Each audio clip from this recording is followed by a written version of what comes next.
kita akan melanjutkan dengan pembacaan dari kitab Injil menurut Lukas pasalnya yang ke-13, ayatnya yang ke-10 sampai dengan ayatnya yang ke-17. Lukas pasal 13 ayat 10 sampai 17 mengatakan demikian. Pada suatu kali Yesus datang mengajar dalam salah satu rumah ibadat pada hari Sabat. Di situ ada seorang perempuan yang telah 18 tahun dirasuk roh, sehingga ia sakit sampai bungkuk punggungnya dan tidak dapat berdiri lagi dengan tegak. Ketika Yesus melihat perempuan itu, ia memanggil dia dan berkata kepadanya, "Hai ibu, penyakitmu telah sembuh." Lalu ia meletakkan tangannya atas perempuan itu, dan seketika itu juga berdirilah perempuan itu dan memuliakan Allah. Tetapi kepala rumah ibadat gusar karena Yesus menyembuhkan orang pada hari Sabat. Lalu ia berkata kepada orang banyak, "Ada 6 hari untuk bekerja, karena itu datanglah pada salah satu hari itu untuk disembuhkan, dan jangan pada hari Sabat." Tetapi Tuhan menjawab dia katanya, "Hai orang-orang munafik, bukankah setiap orang di antaramu melepaskan lembunya atau keledainya pada hari Sabat dari kandangnya dan membawanya ke tempat minuman? Bukankah perempuan ini yang sudah 18 tahun diikat oleh iblis harus dilepaskan dari ikatannya itu? Karena ia adalah keturunan Abraham." Dan waktu ia berkata demikian, semua lawannya merasa malu, dan semua orang banyak bersuka cita karena segala perkara mulia yang telah dilakukannya. Demikianlah Injil Tuhan kita Yesus Kristus, dan yang berbahagia setiap kita yang mendengarkan dan yang memeliharanya. Haleluya.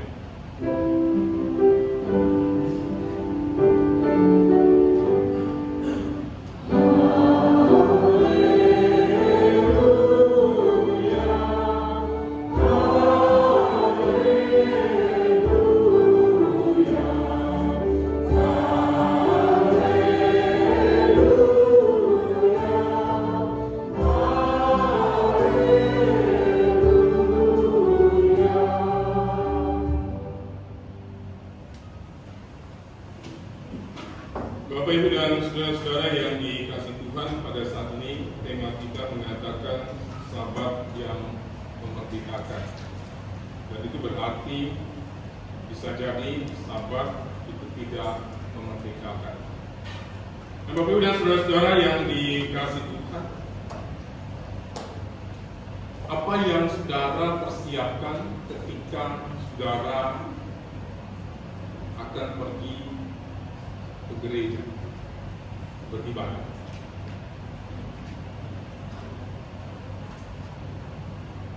Jadi mungkin persiapan fisik itu kan bukan sekedar rutinitas, tapi benar-benar berkebutuhan yang pikiran. Tadi saya bagi apa? bukan sekedar rutinitas, tapi benar-benar kebutuhan yang bermakna. Nah, jelas. Persiapan fisik, terus yang kedua adalah pikiran dan hati, bahwa kita tuh kerja itu bukan sekedar rutinitas, tapi benar-benar mau menuju Tuhan dan mendekatkan Tuhan. Bukan rutinitas, tapi kita memang benar ingin mendengar ya firman Tuhan. Nah, umumnya tidak semua orang melakukan hal itu.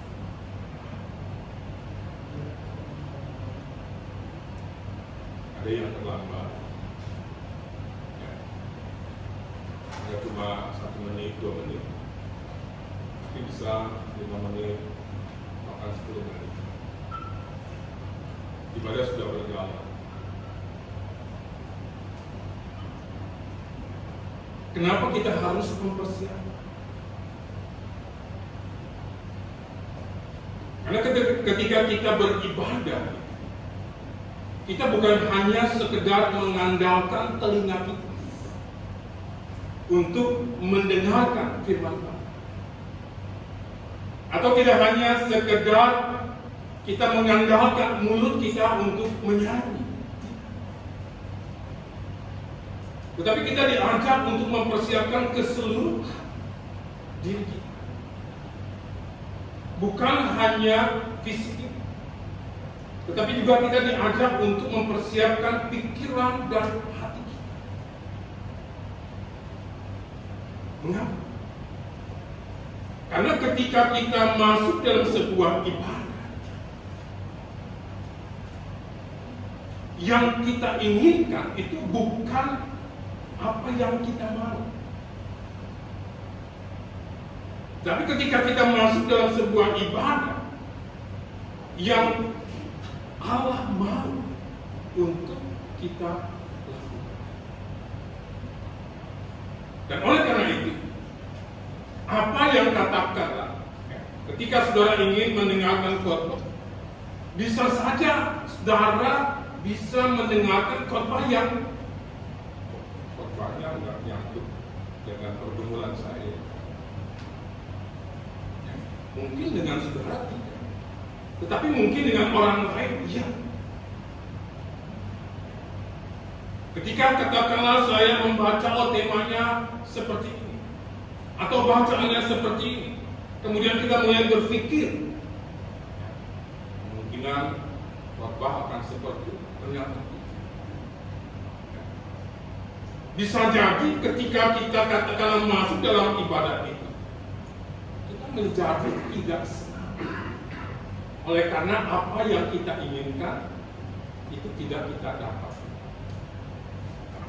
Karena mungkin itu bukan yang diberikan oleh Allah, yang mau diberikan oleh Allah kepada kita, tetapi sesuatu yang lain yang mau diberikan oleh Allah kepada kita. Nah, oleh karena itu saudara-saudara, ketika kita masuk dalam sebuah ibadah, persiapan itu menjadi sesuatu yang penting.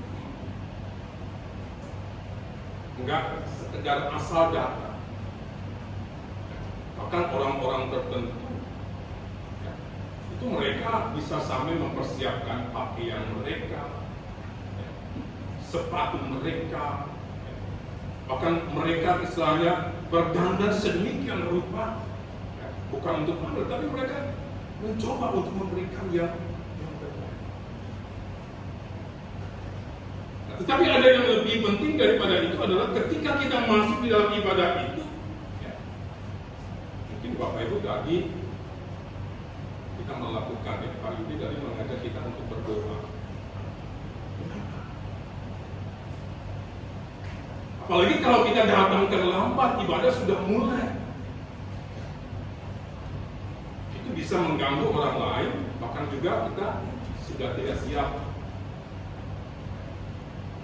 Doa tadi, atau saat teduh, atau saat hening, sebenarnya mengajak kita untuk masuk ke tempat yang lebih hening, supaya kita mempersiapkan diri kita bukan untuk mendengar sesuatu yang lain yang ada di sekitar kita, tetapi kita mempersiapkan diri kita untuk kita mau mendengar dan bisa mendengarkan suara Allah yang tidak hanya diperdengarkan oleh Allah melalui khotbah, yang tidak hanya diperdengarkan oleh Allah melalui berkat itu, tapi yang juga mau diperdengarkan oleh Allah melalui setiap nyanyian yang dilantunkan oleh kita dan oleh orang-orang yang ada di sekitar kita.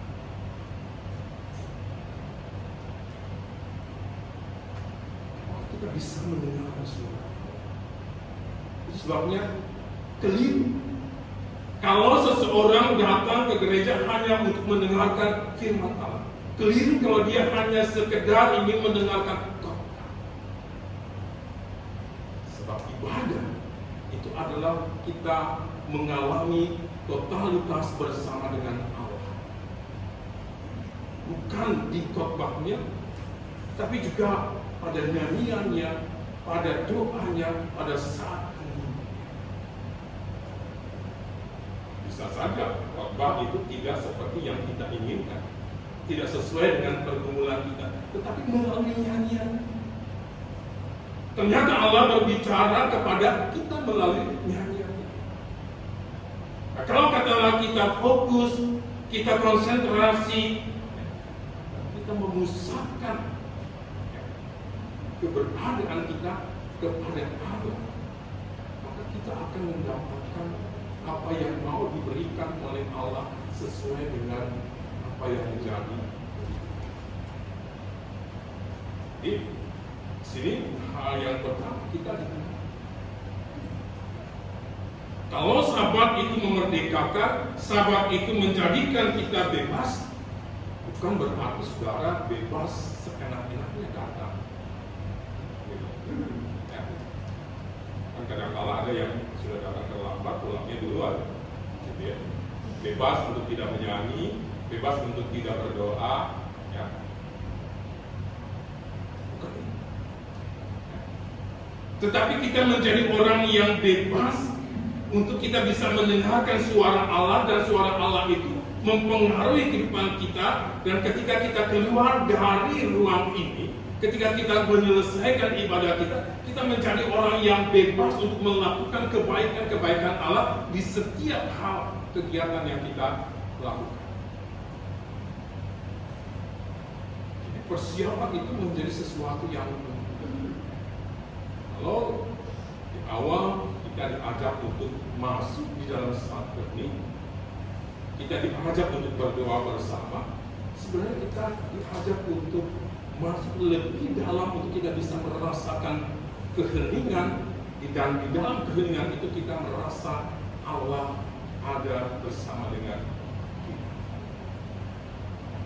Jadi memerdekakan, Sabat yang memerdekakan itu bukan berarti kita bebas sebebas-bebasnya semaunya sama kita, tetapi bebas untuk merasakan Allah yang hadir, yang tidak hanya dinyatakan melalui firman-Nya atau korban-Nya, tetapi juga melalui pujiannya, melalui setiap doa, bahkan melalui setiap relasi yang terjadi dalam ibadah itu dengan orang sekitar.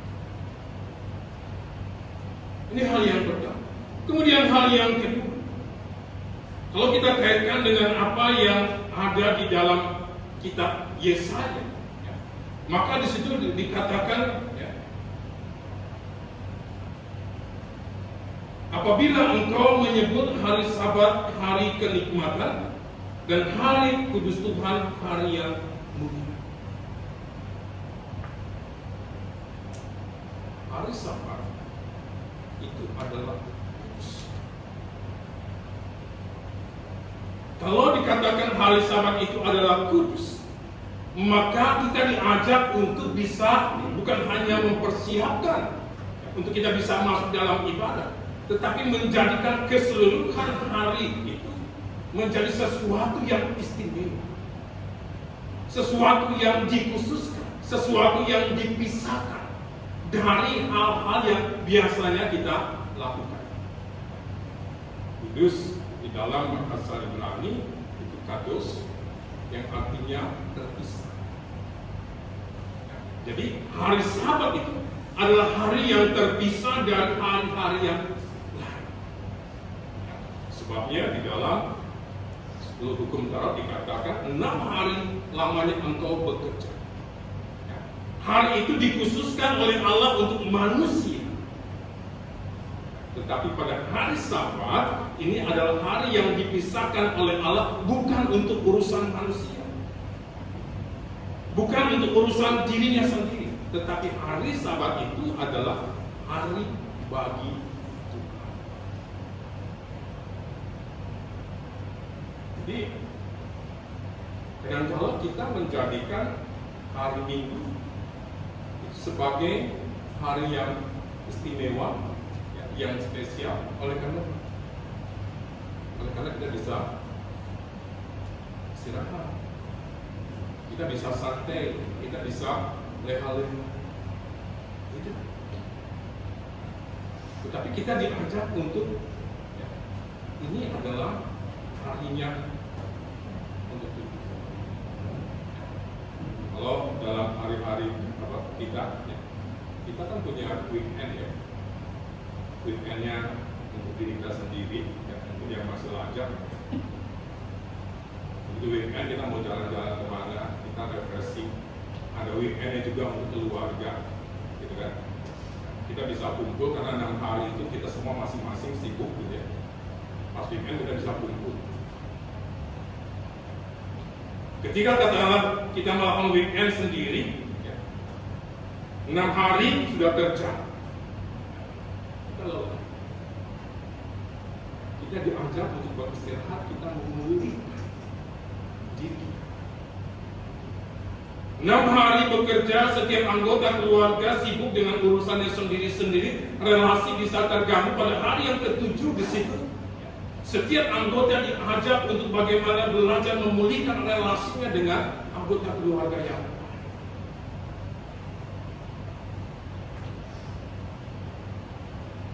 Dan sebagai sebuah keluarga yang percaya kepada Allah, yang mungkin di dalam 6 hari kerja itu kita memang fokus dengan pekerjaan kita, sehingga kita bisa jadi menjadi orang yang lupa akan Tuhan. Tapi pada hari yang ke-7 kita diingatkan, 6 hari lamanya kamu bekerja dan engkau bisa melupakan aku. Tetapi pada hari yang ke-7 aku mengajak kamu untuk bersamaku, engkau mengingat aku. Kadang-kala kan ada orang tua yang kalau punya anak, ya sekali-kali itu kamu kumpul lagi di rumah, kumpul sama keluarga, gak usah jalan gitu. Orang tua kan ini nggak jalan sendiri, bisa nggak kumpul? Supaya apa? Supaya sebagai keluarga itu hidup dalam sebuah harmoni, relasi yang saling terhubung, yang saling memperhatikan. Nah, Allah ingin pada hari Sabat itu kita bukan hanya sekedar memulihkan visi kita yang sudah 6 hari bekerja. Kita tidak hanya sekedar diajak untuk memulihkan relasi kita sebagai sebuah keluarga atau dengan teman yang mungkin karena sudah rusak oleh karena kesibukan kita. Tapi Allah juga mengajak kita untuk memulihkan relasi kita dengan Allah, yang justru menjadi sumber berkat kita, yang menjadi sumber kehidupan kita. Kalau relasi kita terputus dengan Allah yang adalah sumber berkat, yang adalah sumber kehidupan, maka kita akan menjadi orang-orang yang bukan hanya sekedar mengalami kekeringan. Kalau ada saluran air begitu, kemudian kalau saluran air itu diputus, maka air ini tidak akan mengalir. Dan tempat di mana biasa air berkumpul, dia bisa jadi dia tidak akan ada air lagi, akan kering. Segala sesuatu yang ada di tempat itu bisa mengalami.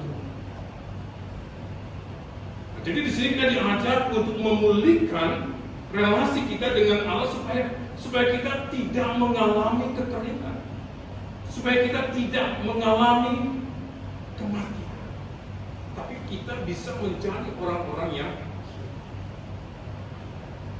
sini. Sabat yang memerdekakan atau sabat yang membebaskan itu adalah ketika Allah yang kata relasi kita dengan Allah ini sudah terpulihkan, maka kita akan menjadi orang-orang yang bebas beraktivitas, bukan lagi dengan pikiran-pikiran kita, tetapi dengan apa yang Allah mau untuk kita lakukan di dalam setiap kegiatan kita. Dan di dalam kegiatan itu kita tidak akan mengalami kekeringan.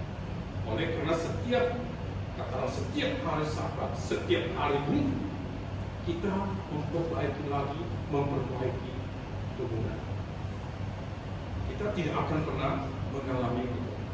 Tapi kalau katakanlah kita tidak menggunakan ini untuk memperbaiki, kita bukan hanya kering tapi mati. Banyak orang Kristen yang saya kemudian lupa. Saya tidak memaksa saudara untuk, karena saudara anggota GKI Sultan, maka setiap hari Minggu harus ke GKI Sultan. Ketika saudara punya kesempatan untuk beribadah, dimanapun saudara bisa beribadah, pakailah kesempatan. Supaya relasi kita dengan Tuhan itu tetap terbuka. Dan kita tidak mengalami kekeringan di dalam menjalani. Ini hal yang kedua. Kemudian hal yang ketiga, Kalau kita kaitkan Sabat dengan hari Minggu, kalau saudara merayakan Paskah itu kapan ya? Bapak Ibu merayakan Paskah kapan? Bulan April. Bulan April ya. Kalau saudara baca pada bagian Injil yang lain, Paskah itu jatuh pada hari Minggu.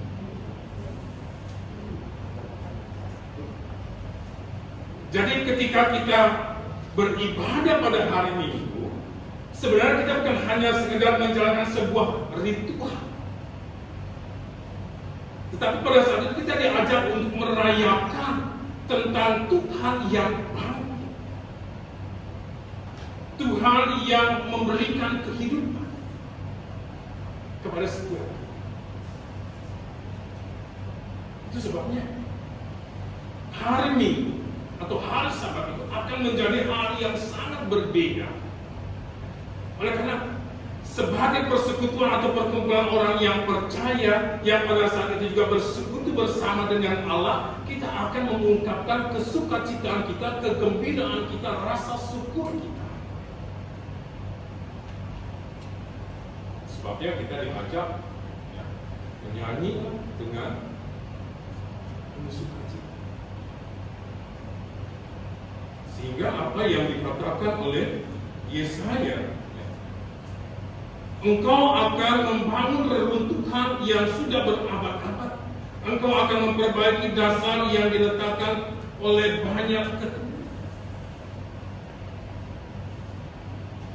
Ketika kita menjadikan ibadah hari Minggu sebagai sebuah perayaan tentang kebangkitan Tuhan yang dilakukan dengan penuh kesukacitaan, dengan sebuah kegembiraan, maka kita bisa menjadikan, katakanlah, ibadat ini tidak seperti orang mengatakan kuburan yang sepi, yang diwarnai dengan kesedihan, yang diwarnai dengan kedukaan.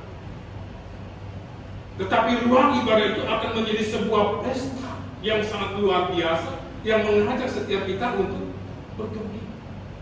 Oleh karena Tuhan bangkit dan Dia memberikan kehidupan kepada setiap orang yang percaya. Jadi di sini kita bukan hanya sekedar melakukan sebuah ritual rutinitas, tetapi kita diajak untuk memaknai dengan cara yang berbeda. Pada hari itu Tuhan bangkit, Dia hidup, memberikan kegembiraan. Ibadah Minggu harus menjadi sebuah kegembiraan.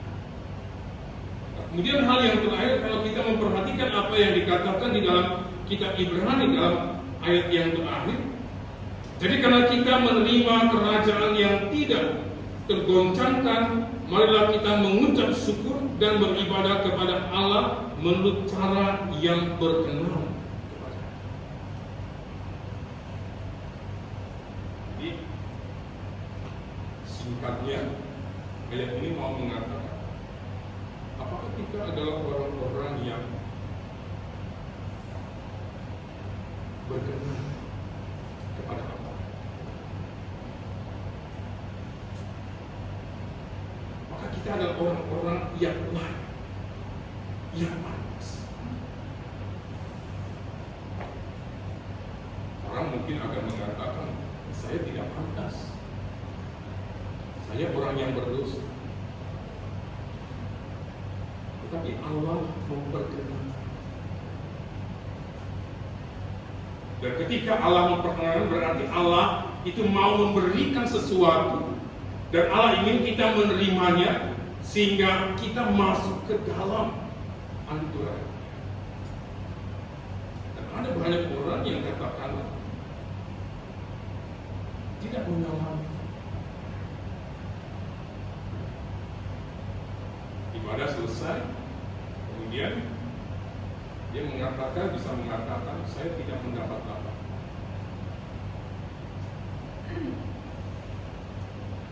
Bukan tidak mendapat apa-apa,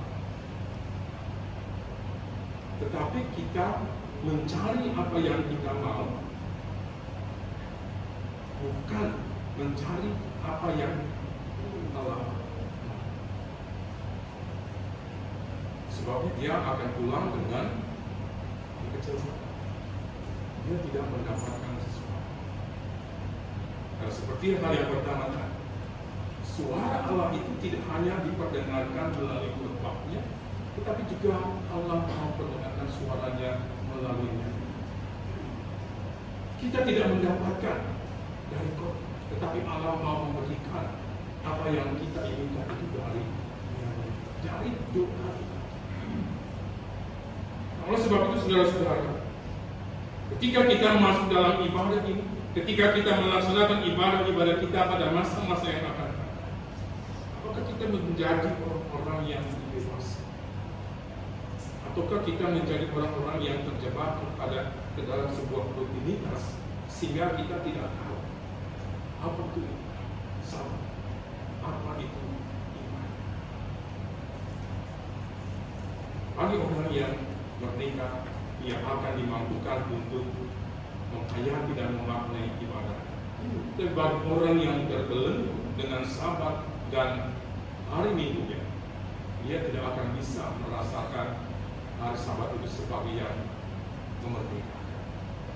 Oleh sebab itu, berbahagialah setiap kita yang memaknai sabat sebagai hari di mana kita dipulihkan, hari di mana kita boleh merayakan Tuhan yang tahu di dalam kehidupan kita.